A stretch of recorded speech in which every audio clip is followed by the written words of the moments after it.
Bukankah waktu itu sudah ada putusan, Bang, terkait dengan cerai ini? Kenapa kemudian Mbak Vena sekarang mengajukan cerai ulang? Kalau misalkan 6 bulan kemudian tidak melakukan ikrar talak sebagaimana yang ditentukan oleh hakim, sehingga putusan tersebut menjadi gugur. Apa pemohonnya sendiri, si suami, atau juga bisa menguasakan kepada kuasa hukumnya gitu, dengan cara memberikan kuasa, disebut kuasa istimewa yang dibuat di notaris gitu. Jadi pada saat nanti sidang yang mengucapkan ikrar talak, Ya, kuasa hukumnya. Kuasa Kalau misalkan, hukumnya? iya, dalam SEMA itu dikatakan demikian untuk mempersulit perceraian, meskipun faktanya juga dalam kondisi tertentu ada juga yang dikabulkan meskipun belum sampai syarat tersebut gitu.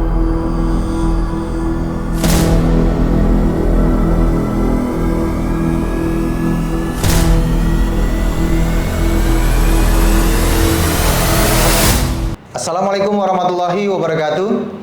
Kembali lagi di YouTube channel Halo Pengacara. Apa kabarnya sahabat Halo Pengacara? Semoga selalu dalam keadaan sehat walafiat. Dan pada kesempatan kali ini kembali Halo Pengacara akan mengulas isu hukum dari kacamata pengacara. Dan pengacara yang sudah hadir di Halo Pengacara pada kesempatan kali ini adalah Bang Hujatul Baihaqi, sarjana hukum. Beliau ini adalah pengacara dari kantor hukum BDR Law Office. Betul Bang ya? Betul. Nah ini Bang, kita mau ngulas satu isu hukum yang cukup menarik dan ini bisa menjadi edukasi kepada masyarakat. Ada suatu peristiwa hukum, ini masih kaitan dengan public figure nih ya. Ini yang dulu pernah juga diulas oleh Halo Pengacara, ini tentang Mbak Vena Melinda. Nah, Mbak Vena Melinda ini dari media yang kita baca nih Bang ya. Ini Mbak Vena Melinda ini kembali mengajukan gugatan cerai kepada Mas Ferry Irawan ya di Pengadilan Agama begitu. Nah, kan kita sudah sempat tahu nih informasinya bahwa dulu pada saat kasus KDRT-nya Mbak Vena ini ramai gitu ya kan, keduanya mengajukan permohonan. Keduanya satu mengajukan gugatan, satu mengajukan permohonan begitu ya.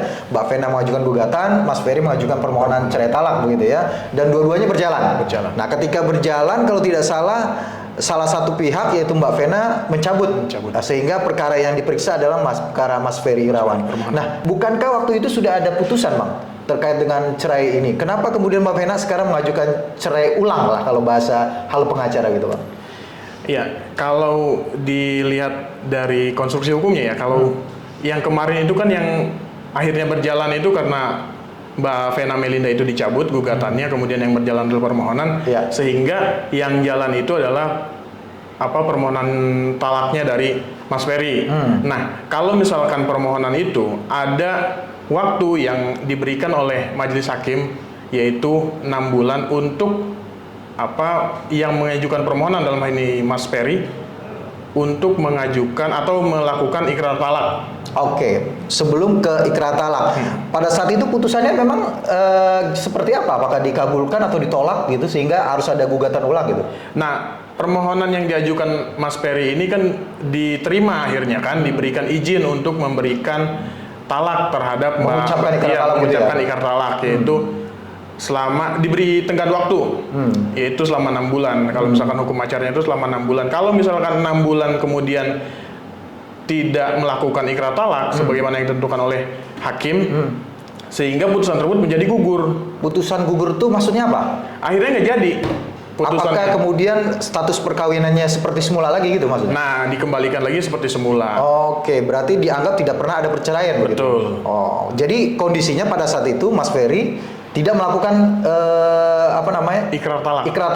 Sidang ikrar talak gitu ya? Iya, betul. Mungkin mungkin informasi yang bagi sahabat Halo Pengacara, ketika sebuah permohonan cerai talak yang diajukan oleh suami, ya kan, diberikan izin gitu ya, diputus, diberikan izin, setelah itu ada sidang lagi gitu ya? Betul. Untuk pengucapan ikrar talak. Nah, bedanya antara diajukan oleh suami dengan diajukan oleh istri itu, bedanya selain itu apa, Bang?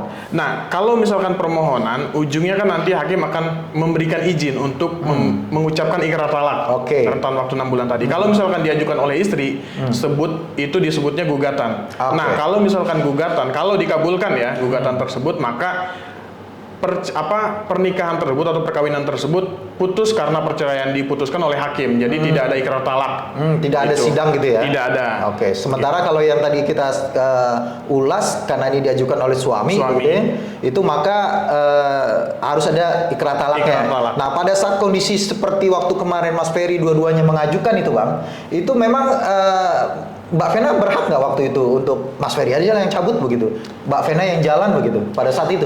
Iya, keduanya sebetulnya memiliki hak untuk sama-sama misal mengajukan untuk putusnya perkawinan ya, meskipun namanya nanti permohonan kemudian gugatan kalau misalkan diajukan oleh istri, sama-sama memiliki hak karena ya kita tahu hasil daripada kesepakatan ya ketika itu yang akhirnya jalan yaitu permohonan gitu. Iya, berarti gitu. Kesepakatan mereka begitu ya. Karena keinginan dari salah satu pihak yang mundur begitu ya, mencabut gugatannya gitu ya.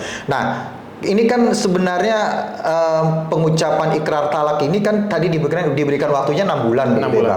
Apakah memang wajib sifatnya dan harus orang itu sendiri yang mengajukan atau yang mengucapkan ikrar talak, yang si pemohonnya dalam hal ini Mas Ferry-nya itu langsung gitu, Bang?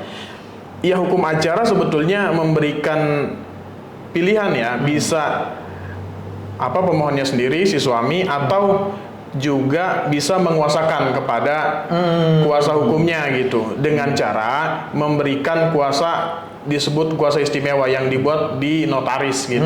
Jadi boleh diwakilkan. Pada saat mengucapkan ikrar talak tidak mesti harus si pemohonnya itu sendiri, si suaminya itu sendiri bisa dikuasakan begitu dengan kuasa istimewa. Bisa dikuasakan. Kepada siapa, Bang? Kepada kuasa hukumnya. Oh, kuasa hukumnya. Jadi pada saat nanti sidang yang mengucapkan ikrar talak, ya kuasa hukumnya. Kuasa hukumnya? Iya. Jadi Abang pernah pada saat itu? Ya alhamdulillah saya belum. Ngeri juga soal bicara ini kan harus ada syahadat dulu, bismillah. Kayaknya agak ngeri juga ya menceraikan gitu ya. Tapi pernah menangani perkara yang seperti itu ada? Ada. Ya, saya alihkan biasanya ke rekan saya kalau misalkan bagian ikrar talak. Baik, Bang. Ini kan ada yang menarik juga terkait dengan isu bahwa ini sekarang kan Mbak Vena mengajukan gugatan ulang begitu ya. Apakah ini nggak nebis ini, Bang? Tidak, ya kalau lagi-lagi gini ya. Kedua belah pihak, suami maupun istri memiliki hak dengan catatan bahwa keduanya memiliki alasan-alasan perceraian yang diatur dalam undang-undang gitu. Iya, jadi bisa saja gitu ya. Bisa. Nah, terkait dengan alasan, kan kalau kita tahu dan sudah pernah dibahas juga oleh pengacara, mungkin agak sedikit kita ulang gitu terkait dengan alasan perceraian ini sekarang kan dipersulit, Bang. Ada SEMA yang diterbitkan dengan alasan bahwa untuk mempersulit perceraian itu ada tambahan syarat begitu ya. Ada syarat. Iya. Apa itu, Bang, kalau tidak salah? Iya, ada 2 persyaratan yang kemudian ditambah untuk tujuannya mempersulit perceraian karena kita tahu banyak sekali tuh kemarin tuh apalagi pasca Covid marak terjadi perceraian.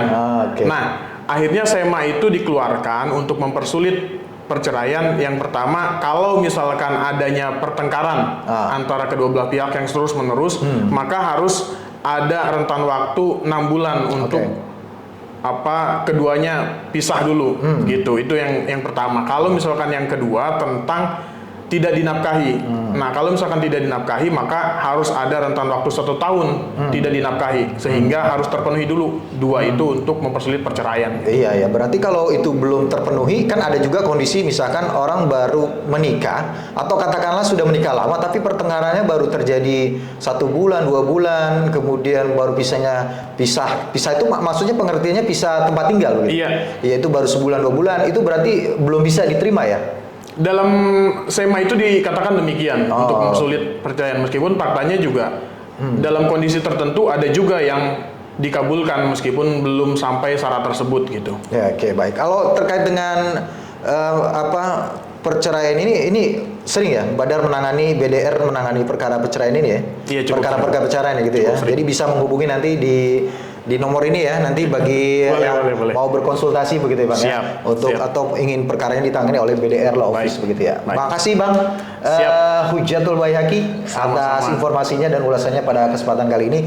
Terima kasih juga sahabat Halo Pengacara yang sudah menyaksikan video ini sampai dengan selesai. Jangan lupa dukung terus Halo Pengacara, subscribe YouTube channel Halo Pengacara dan nyalakan loncengnya supaya terus mendapatkan notifikasi video-video terbaru dari Halo Pengacara. Assalamualaikum warahmatullahi wabarakatuh.